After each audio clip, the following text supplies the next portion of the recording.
Você vai conhecer hoje, na Hora do Leite, uma história de muita luta e perseverança. Eu apresento para vocês o presidente do Sindicato dos Metalúrgicos de São Carlos e região, Eric Silva.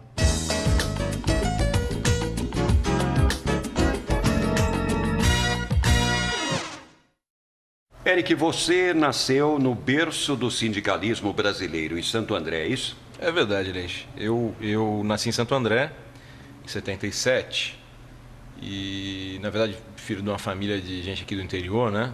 Mas nasci em Santo André, na véspera, inclusive, do começo do novo sindicalismo, né? No ABC. Foi o meu local de nascimento.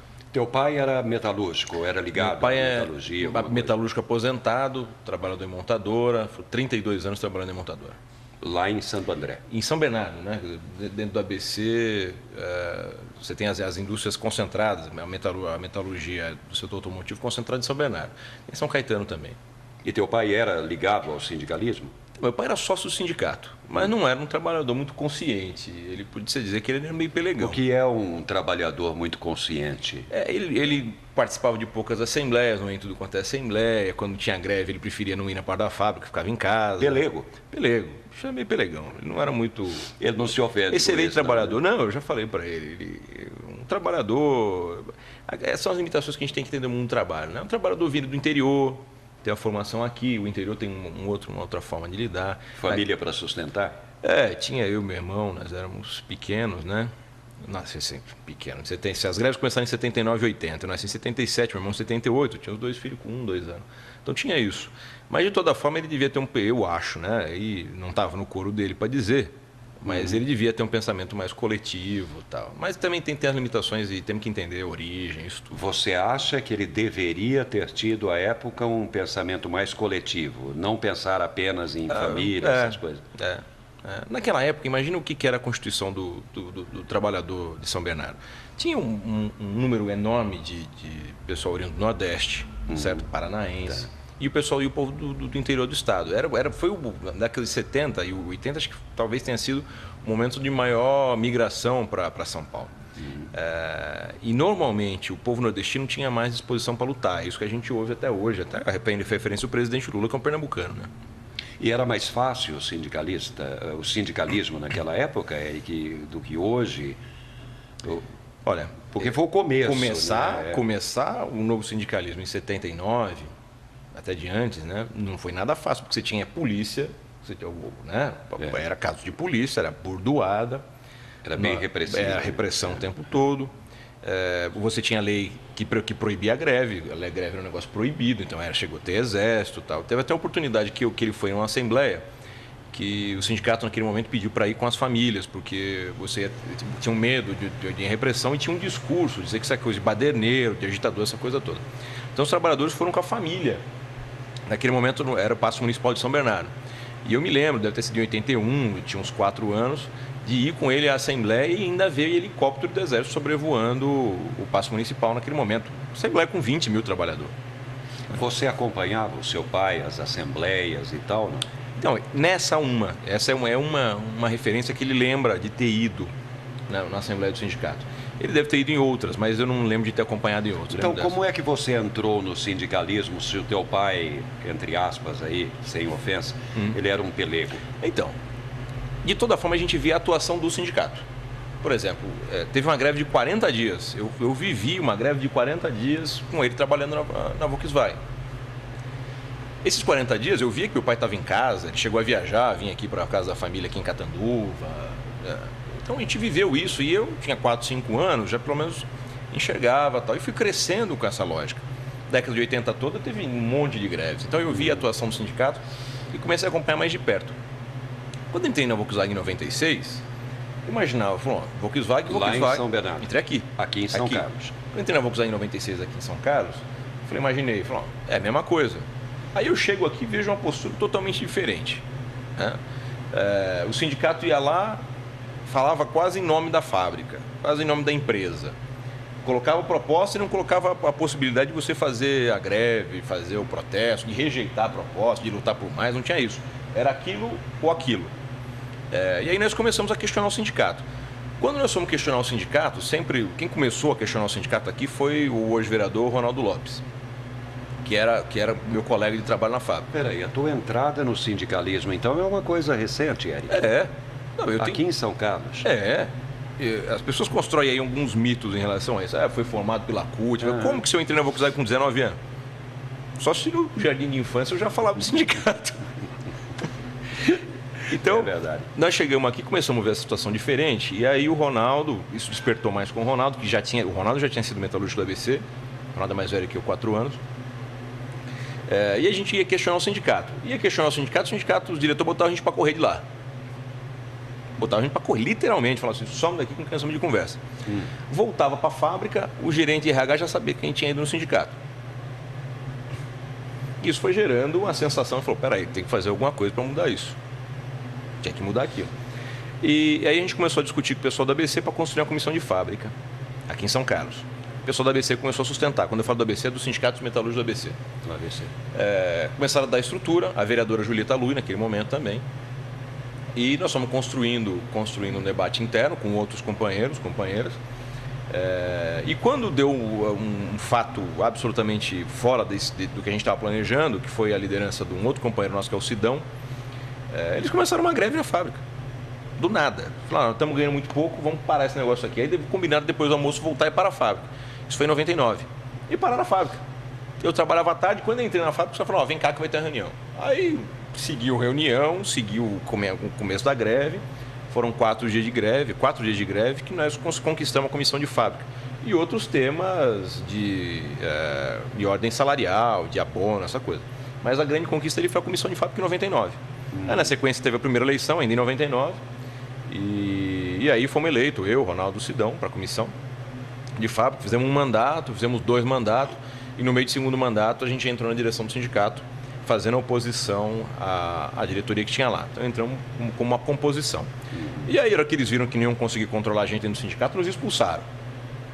Que foi em 2009. E aí, em 2010, a gente conseguiu voltar com a justiça, por ordem da justiça, voltamos como sócio do sindicato. Em 2010, disputamos a eleição e ganhamos. Agora, Eric, a sua eleição como presidente do Sindicato dos Metalúrgicos, aqui em São Carlos, enfim, era São Carlos e Ibaté, à época, ela gerou um certo desconforto para a classe patronal, até porque passou-se uma imagem, você me disse se isso é verdade ou mentira, de que você era o cara que ia parar toda a produção de São Carlos, que você ia fechar as fábricas, que iam acontecer greves assim aos montes e tal. O que você me diz disso? Então, era um entendimento que foi construído até por algumas posturas de algumas pessoas que já falaram pela CUT em São Carlos. Então, nós temos questão de delimitar. Dentro da CUT tem alguns tipos de postura também, não tem uma postura única. Você Certo? não é um xiita, digamos assim. Então, tem algumas correntes internas dentro da CUT que poderia se dizer que eram os xiitas, tá certo? Mas nós descendemos aqui em São Carlos de uma lógica, de uma estruturação de sindicato que vem desde Lula. Então, Lula no sindicato da ABC, o que foi construído que é histórico. Passando por os vários presidentes que o sindicato teve e as várias direções, chegando até o companheiro Luiz Marinho. Luiz Marinho foi presidente do sindicato da ABC, foi presidente da CUT, ministro do Trabalho, ministro da Previdência e hoje é prefeito de São Bernardo. E o Marinho construiu uma lógica que ele chamou de sindicalismo propositivo, certo? Você buscar debater ao máximo, negociar, certo? Buscar negociação, até a exaustão, fortalecer a organização de base e negociar até onde você consegue. Porque nenhum trabalhador gosta de greve. O sindicato não gosta de greve. A gente não trabalha para construir greve, a gente trabalha para construir acordo, para construir melhora da condição de trabalho, melhora do salário, melhora do PLR, melhora da jornada, melhora de tudo. Essa era a lógica que o Marinho discutiu.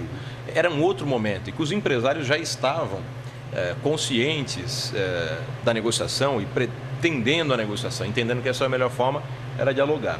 Nós somos herdeiros dessa discussão. Somos formados, fomos criados, nascemos desse debate. Porém, você tem diversos níveis, diversos tipos de empresários, certo? Então você tem empresário que entende isso com facilidade. Então nós negociamos hoje, eu entendo, para você ter uma ideia, o ano passado nós fechamos 200 acordos de PLR em São Carlos, 200. Sabe? Porque você negociar e fechar, assinar 200 acordos é muita coisa. 230 acordos de database. É muita coisa. E reajuste salarial de aumento de salário. Então, a grande maioria dos empresários, dos dirigentes empresariais de São Carlos, tem essa lógica. Porém, nós temos aí exemplos de empresários que não pensam exatamente assim. Então, o empresário que quiser negociar, que estiver aberto a fazer o debate, tiver capacidade de negociar, nós vamos negociar. Agora, onde nós não conseguimos fazer a negociação, nós vamos ter que forçar até a gente ter o resultado da discussão que a gente tem. O ano passado foi um ano de algumas greves, mas não iam fazer greve a troco de nada. Então, o que se viu não foi isso, que era o medo deles, né? De se fazer greve a todo custo, por qualquer coisa, de jeito nenhum, muito pelo contrário. Nós fizemos proposições, inclusive, de manutenção de fábricas. Fizemos protesto na rua, em fevereiro do ano passado, para manter emprego em São Carlos, para contribuir com a existência das empresas. Agora, Eric, então você acha que hoje há uma convivência pacífica entre o sindicato e a esmagadora maioria das indústrias de São Carlos? Eu tenho clareza disso. Capitaneado pelas 3 multinacionais, as 3 maiores que nós temos, que entenderam a lógica do debate e têm feito isso o tempo todo. É tanto que nós não tivemos greve nem na Tecance, nem na Electrolux, nem na Volks nos últimos 2 anos e meio. Nenhuma. Né? Agora, você tem algumas pequenas em que os patrões insistem em achar que ele não é só o dono da empresa, o proprietário do capital, que ele é dono dos trabalhadores. Que ele tem poder de mando acima até da lei. E quanto a esses, nós vamos tratar com a dureza que eles oferecerem com o enfrentamento que a gente pretende. A dureza, no caso, a greve, né? Se for preciso, se a gente conseguir mobilização. Hoje, o que é que qual é a arma que o trabalhador tem nas suas reivindicações? É só a greve? É só a organização. Organização. Depende, você não precisa da greve. Tem histórias em São Carlos de empresas, por exemplo, que o patrão não queria saber de negociar. Você faz uma assembleia boa, esclarece para os trabalhadores o que se pretende, mostra para o patrão que tem mobilização. Às vezes você faz uma assembleia na porta da fábrica que todo mundo ouve, opina e vota, ou encaminha alguma decisão, por exemplo, de forçar a negociação, e os patrões entendem. Então, a organização do trabalhador, muitas vezes, não se faz, com a organização do trabalhador na base, às vezes não se faz necessário nem a greve. Muitas vezes. Você é meio até que suspeito, né, para fazer uma análise. Mas como está o trabalhador da área da metalurgia hoje em comparação ao período que antecedeu 2010, quando vocês tomaram posse no sindicato? Nas fábricas, como eu disse, nas grandes e nas que a gente tem mais acesso, tem havido um crescimento importante, porque isso é uma relação que se faz de forma direta, quer dizer, é o sindicato conversando com o trabalhador. Então, tem uma evolução de consciência, de participação, para você ter uma ideia. Nas assembleias da Tecance, não tem assembleia com menos de 400, 500 trabalhadores. Lá no sindicato... Cresceu, então, a participação? De domingo, cresceu muito. Na Electrolux, da mesma forma. Em outras empresas, nas empresas pequenas, eu chamava todas as pequenas para fazer uma assembleia de aprovação de pauta ou de aprovação de database. Ia 20, 30. Hoje já faz assembleia também com 400, 500. Então, isso é um dos indicadores de mobilização. Um outro, o nível de sindicalização. Quando nós entramos no sindicato em 2005, na composição, nós éramos parte da direção, uma minoria na direção, tinham 2.100 sócios do sindicato, sindicalizados. Em 2010, no momento da eleição, já eram 4.700, então mais do que dobrou. E em 2013, agora, no mês passado, então saiu de 2.100, foi para 4.700, no período que nós fomos composição, minoria dentro do sindicato. 5 anos, no período de 5 anos. Isso, exatamente. De 2010 para cá, cresceu de 4.700 para 7.400. Então, nós tivemos um crescimento de 60%. Só no período que nós somos direção plena agora. Então, em 2 anos e pouco, né? Tem mais ainda 2 anos de mandato. Isso, então, deve ser em função do reconhecimento do trabalhador. Do trabalho diário que do nós trabalho fazemos, do sindicato. Da confiança na direção. É claro que não é pleno. Hoje, claro que todo mundo tem oposição. Deve ter um número, no mínimo, aí, de uns 30% que ainda não acham que o sindicato é uma maravilha do mundo. Mas o trabalho que a gente tem para desenvolver, principalmente nas pequenas, é um trabalho bastante forte. Nós estamos pretendendo ampliar de uma forma exponencial. Isso começou através da instalação de uma subsede da CUT aqui em São Carlos. Eu diria que a instalação da subsede é o reconhecimento desse trabalho que nós fizemos, né? Porque teria uma subsede aqui na região. O fato de ser em São Carlos pelo nosso sindicato estar se transformando numa expressão até dentro da CUT, né? Pela defesa dos princípios da central. Então, esse processo que tem crescido nos credenciou a, por exemplo, sediar uma subsede. Aí, a subsede vem incrementar esse trabalho também para os metalúrgicos, mas para as outras categorias que acham interessante um trabalho como a gente tem feito, né? Existem outras categorias que já começam a olhar e falar, olha, nós podemos modificar, como você mesmo cita, o pessoal dos municipais. Os municipais têm se sobressaído aí no debate dos sindicatos de São Carlos, têm feito de forma assim, permanente o aprendizado lá junto com a gente, discutido como é que se implementa de uma forma mais efetiva as bandeiras da central, as propostas, o modo de trabalhar da central com os trabalhadores. Então, esse é o papel da subsede, de levar também para outras categorias esse apoio às categorias que se interessarem, tiverem trabalhadores, direções interessadas em fazer esse debate. O teu futuro, Eric, porque todos nós fazemos política 24 horas, não é? Não há ninguém que esteja alheio a isso. Somos políticos 24 horas e tal. Deitado no sofá assistindo televisão, você está fazendo política. Está fazendo política, exatamente. Nem que pode manter tudo do jeito que está. Agora, algumas pessoas chegam até a dizer, olha, o Eric, em função da liderança dele, da capacidade de liderança e tal, por ser um menino ainda, extremamente jovem e tal, teria planos, por exemplo, para vereança. Comenta-se, de repente, até uma candidatura a prefeito, Eric? Tem algum fundamento nisso? Então, eu tenho algumas ideias a respeito disso.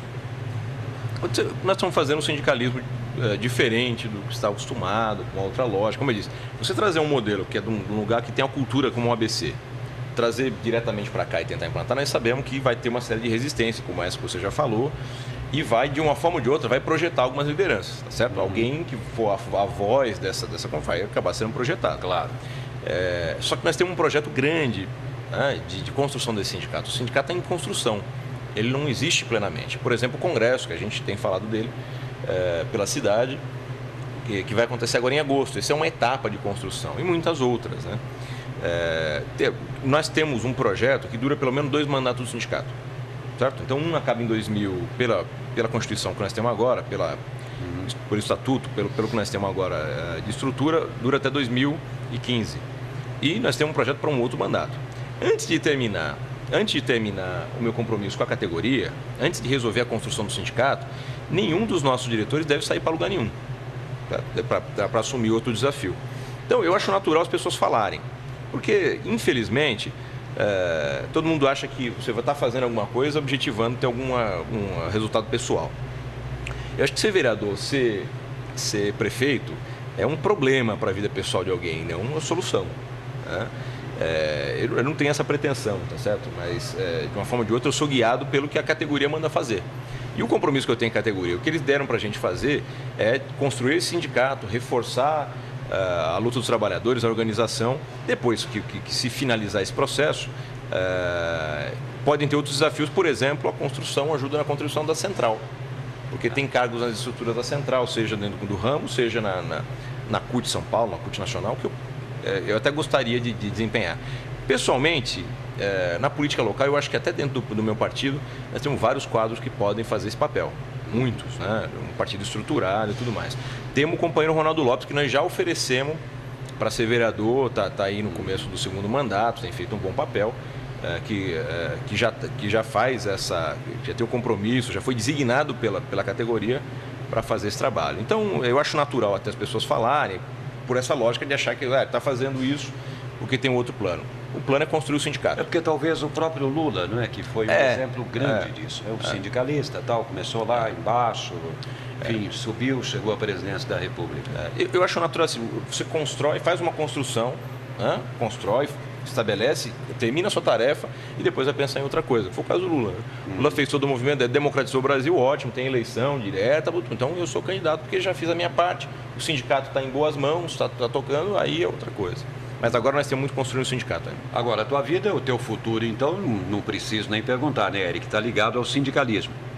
Nem tanto. Eu estou pretendendo agora, construir um projeto de mestrado, estudar, porque eu ainda penso que eu vou ter uma vida melhor se eu for professor, se eu for... Você é formado, hein? Eu sou sociólogo, cientista social formado na Federal. e tô pretendendo, né, graduado na Federal, estou começando a escrever alguma coisa para fazer meu mestrado. De repente eu escapo e vou ser professor, vou ter uma vida mais tranquila em algum canto. Mas porque algumas pessoas podem, quem está vendo a gente aí, pode até imaginar, pô, sindicalista, né? Viaja para cima e para baixo, o cara não faz lá grandes coisas e tal. Mas não é assim, né? Você levanta cedo, você vai para a porta da fábrica, você está junto com a rapaziada, né? O pessoal procura pela direção do sindicato na sede, o pessoal vai até um sindicato e fala, deixa eu ver se eu passo lá tomar um café com ele. Não acha, porque normalmente, quando nós não estamos na porta da fábrica, junto com a companheirada aí, em qualquer uma das fábricas da base, nós estamos debatendo um assunto aqui com o pessoal da imprensa, nós estamos fazendo alguma intervenção em algum outro local, em algum outro sindicato da região. Cidade até, então, porque eu digo, o problema do trabalhador, seja de qualquer categoria, não está dentro do sindicato, na sede do sindicato, não é um sindicato como prédio, está no local de trabalho. Então, se a gente não chega até o local de trabalho para poder dialogar, para ouvir o trabalhador não vai em massa até a sede do sindicato. São 13 mil trabalhadores, ele não vai até a sede do sindicato para falar o que está acontecendo na base. O sindicalista tem que estar onde o trabalhador está. Onde o problema do trabalhador está. Então, essa que é a nossa lógica. Então, e a gente realmente anda muito, né? Eu acho que o sindicalismo tem que ser entendido quase como um sacerdócio. Quando você assume isso, porque tudo que você faz, por exemplo, os caras que trabalham na mesma função que eu na Volkswagen, sou analista de qualidade na Volkswagen. Os caras que estão lá, eles podem ter casa, chácara, uma opção de carro, tal, que não pega nada. Qualquer um que exerça um mandato sindical vai ter problema, até se você for fazendo uso do próprio recurso do salário que a gente ganha.